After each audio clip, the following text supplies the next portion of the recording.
di bulan ini, yaitu huruf yang ketiga adalah baro'ah atau bebas. Yang dimaksudkan baro'ah di sini yaitu terbebas dari penyakit nifak. Ini kenapa harusnya tidak bosan-bosan untuk diulang. Karena ini adalah sesuatu yang membahayakan andaikan dimiliki oleh kita semua. Penyakit nifak, munafik harus dibuang jauh-jauh dari diri kita. Dan Rasulullah Shallallahu Alaihi Wasallam pun menyuruh kita untuk membebaskan diri dari nifak. Sabda Kanjeng Nabi Muhammad Shallallahu Alaihi Wasallam, "Man aksara dzikrullahi faqad bari'a minan nifaq." Barang siapa yang memperbanyak dzikrullah, maka dia telah terbebas dari penyakit nifak. Hadis Tabrani dari Abu Hurairah. Ikhwan akhwat yang dimuliakan Allah,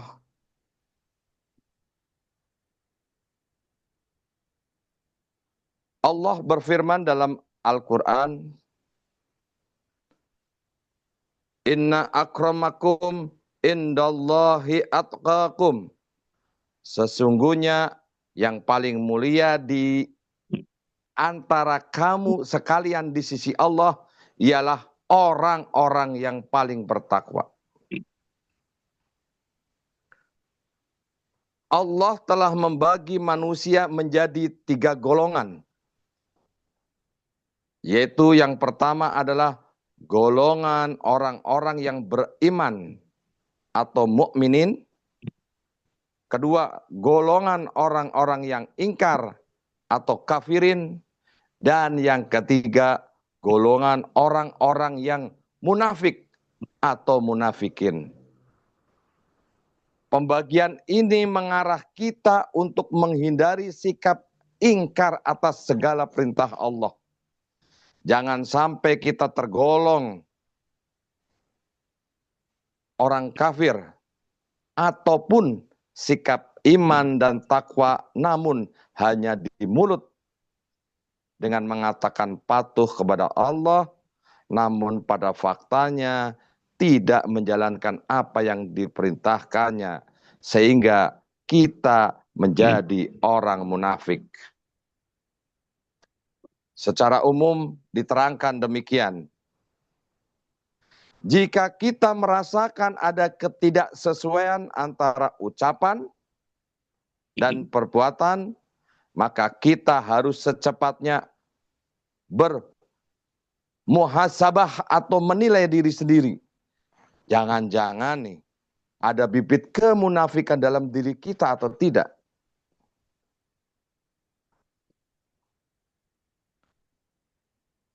Dalam hadis yang diriwayatkan oleh Imam Bukhari mengenai munafik, tanda-tanda orang munafik itu ada 3. Kurang lebihnya adalah di sini disebutkan. Yang pertama, ketika ia berbicara dusta. Hati-hati dengan orang-orang yang sering berkata A, tapi melaksanakannya mungkin malahan B, C, dan D.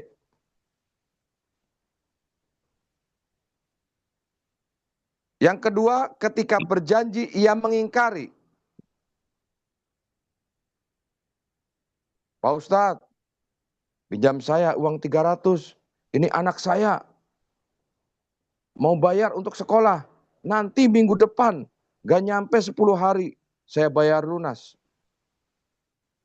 Udah janji, dipinjamin. Udah sampai 3 bulan, 4 bulan, 5 bulan. Tidak dikembalikan juga. Dan banyak contoh yang lainnya. Yang ketiga adalah ketika diberi amanah, ia berkhianat. Banyak contohnya, seorang pemimpin diberi amanah, malah menyelewengkan amanah yang dia berikan. Dia tidak amanah kepada rakyatnya, kepada masyarakatnya. dia tidak amanah pada jabatannya, dia malahan memperbanyak korupsi dan memperkaya diri sendiri.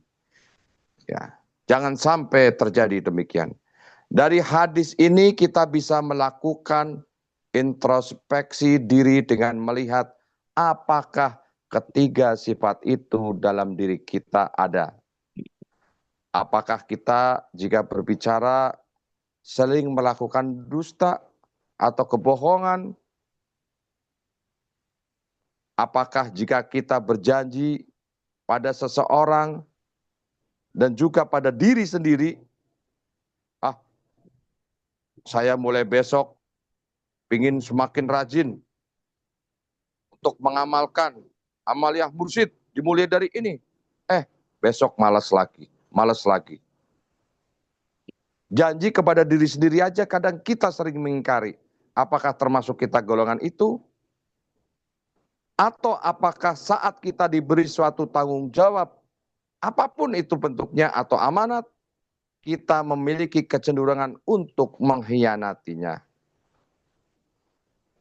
Ikhwan akhwat yang dimuliakan Allah, dalam tafsir Al-Miswah disebutkan kata munafik atau nifak terambil dari kata nafak atau terowongan yang memiliki dua muka, yakni di kiri dan di kanan. Jika dikejar dari mulut terowongan satu, maka akan lari ke mulut terowongan yang satunya. Ada sesuatu yang disembunyikan yang tidak terlihat dari mata. Karenanya sifat munafik termasuk sifat buruk yang sulit untuk dideteksi. Sehingga orang yang memiliki sifat ini termasuk musuh dalam selimut dan tergolong dalam kategori pembohong. Ikhwan akhwat yang dimuliakan Allah, Ibnu Rajab Al-Hambali menyebutkan kata munafik secara bahasa bisa diartikan bagian daripada penipuan, berbuat licik dan menunjukkan perbuatan yang berbeda dari yang sebenarnya. Ia menyebut bahwa sifat munafik terdiri dari dua jenis, yakni munafik secara akidah dan munafik secara perbuatan. Jadi orang yang mengatakan bahwa ia termasuk golongan orang yang beriman, padahal sebenarnya ia mengingkari seluruhnya ataupun sebagian dari ajaran Islam, maka ini yang bisa disebut termasuk munafik secara akidah. Sementara orang yang menunjukkan perilaku seolah-olah baik, tetapi di belakangnya ia menyimpan sifat sebaliknya, semisal seorang muslim yang sering berdusta, sering mengingkari janji, sering berkhianat, dan sejenisnya, maka ini adalah termasuk munafik secara perbuatan. Perbuatan buruk akan dibalas dengan keburukan pula. Begitu juga sifat munafik akan mendapat balasan atau ancaman dari Allah Subhanahu wa taala sebagaimana tertuang dalam Al-Qur'an surat An-Nisa ayat 145. Innal munafikina fi darkil asfali minan nar wa tajidalahum nasyira. Sesungguhnya orang-orang munafik itu ditempatkan pada tingkatan yang paling bawah dari neraka, dan kamu tidak akan mendapat seorang penolong pun bagi mereka. Allah juga berfirman dalam surat An-Nisa ayat 138. Basyiril munafikina bi anna lahum azaban alima. Kabarkan kepada orang-orang munafik bahwa mereka akan mendapatkan siksaan yang pedih.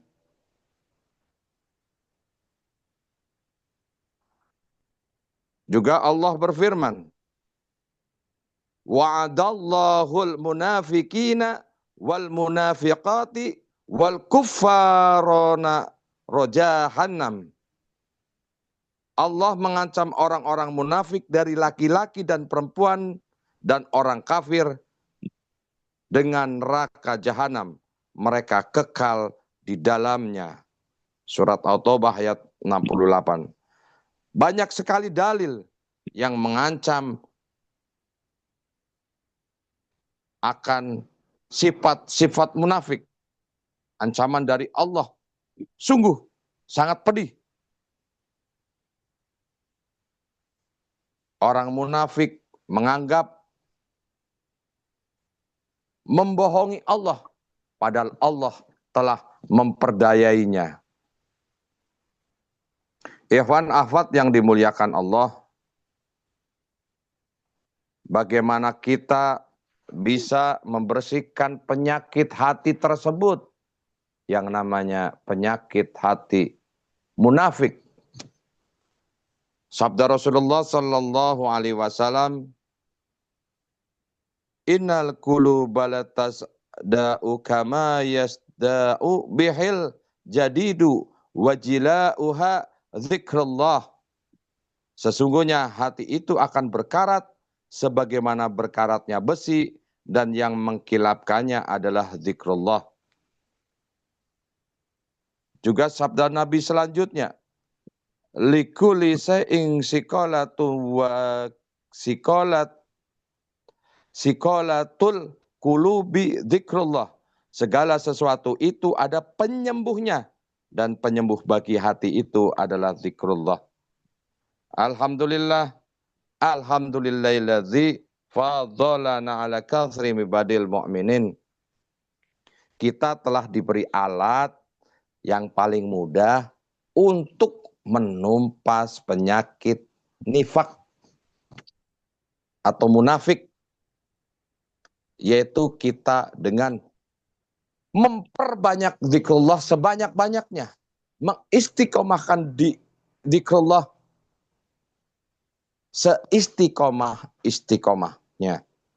Semoga kita termasuk golongan yang dibisahkan oleh Allah untuk bisa istiqomah zikrullah. Ikhwan akhwat yang dimuliakan Allah, dalam sohbah kemarin Syekh Mursyid menekankan bahwa kita harus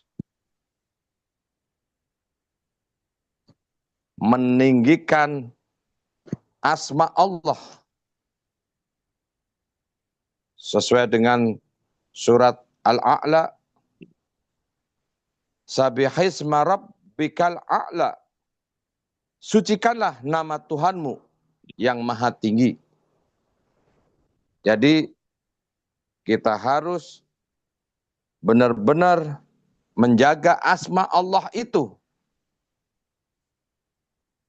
Wabil khusus kita memiliki kebiasaan yang biasa sebelum kenal dengan tariqah, dulu sebelum kenal dengan Syekh Mursyid, kita menulis nama Allah dengan Allah.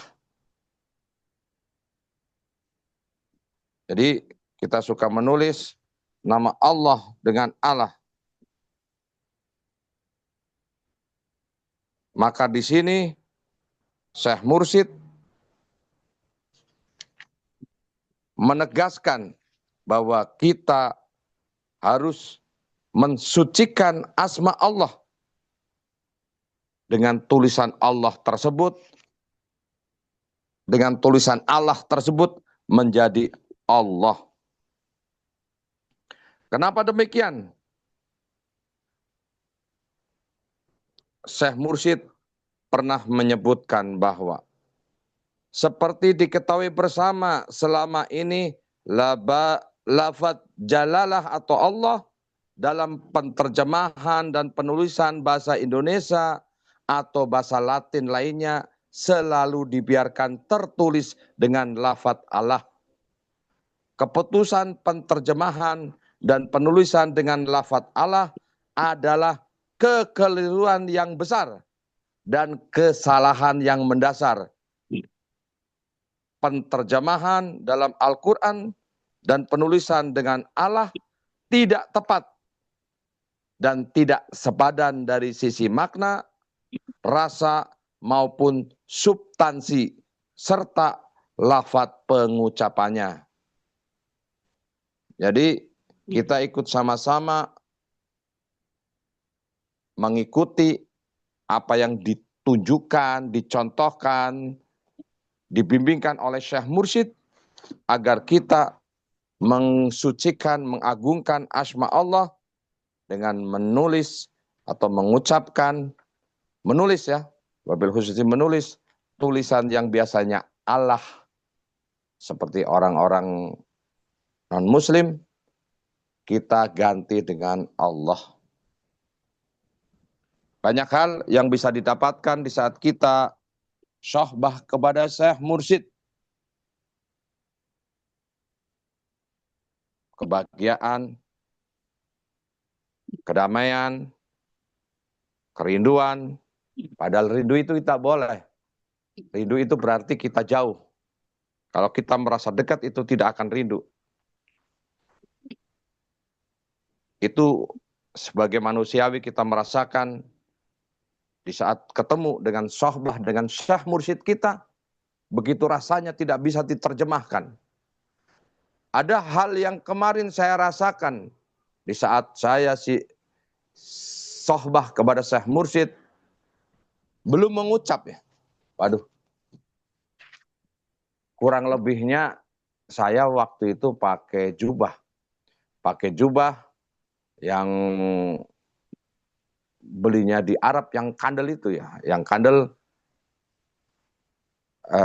jubahnya sangat tebal. Dan lehernya kayak baju koko itu. Yang dikancingkan. Kayaknya kurang nyaman. Kalau dikancingkan penuh. Abah, boleh nggak saya membuka ini, Bah? Ternyata Syekh Mursyid keluar dengan baju yang hampir sama, jubah yang hampir sama, beda warna. Kalau nggak salah mereknya Haramain ya, hampir sama. Ternyata Syekh Mursyid menggunakan jubah dengan kancing atas yang terbuka. Oh. Ya, bagi saya, Syekh Mursyid memberikan jawaban, walaupun kita tidak mengucapkan, baru dalam hati. Kejadian pun sama terjadi. Di saat hati berpikir, karena kebiasaan kita menggunakan jam tangan di sebelah kanan, terucap dalam hati. Abah, boleh nggak kalau saya pakainya jam di sebelah kanan gitu kan. Kalau Syekh Mursyid sering terlihat menggunakan jam tangan di sebelah kiri. Abah keluar, tiba-tiba terlihat menggunakan jam di sebelah kanan. Padahal sangat jarang saya melihat Syekh Mursyid menggunakan jam di sebelah kanan. Nah itulah, Syekh Mursyid, saya punya keyakinan bisa membaca ya apa yang ada dalam hati kolbu muridnya sebelum mengucapkannya udah dijawab oleh Syekh Mursyid. Ikhwan akhwat yang dimuliakan Allah, kurang lebih 19 menit apa yang bisa saya sampaikan. Semoga menjadikan manfaat terutama untuk diri saya sendiri. Karena yang harus mendengarkan apa yang saya ucapkan itu adalah telinga saya sendiri. Orang lain akan mendengarkan itu alhamdulillah. Penuh bahagia, penuh rasa syukur di saat kita merasakan bahwa manaqib madrasah Raudhah Merah Putih Al-Wahyu istiqomah dan semakin hari terus bertambah ikhwan yang ikut manaqib di Raudhah Merah Putih Al-Wahyu. Itu ada kebahagiaan yang tersendiri yang saya rasakan. Terima kasih.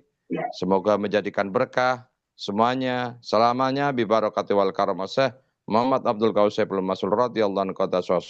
Al-Fatihah.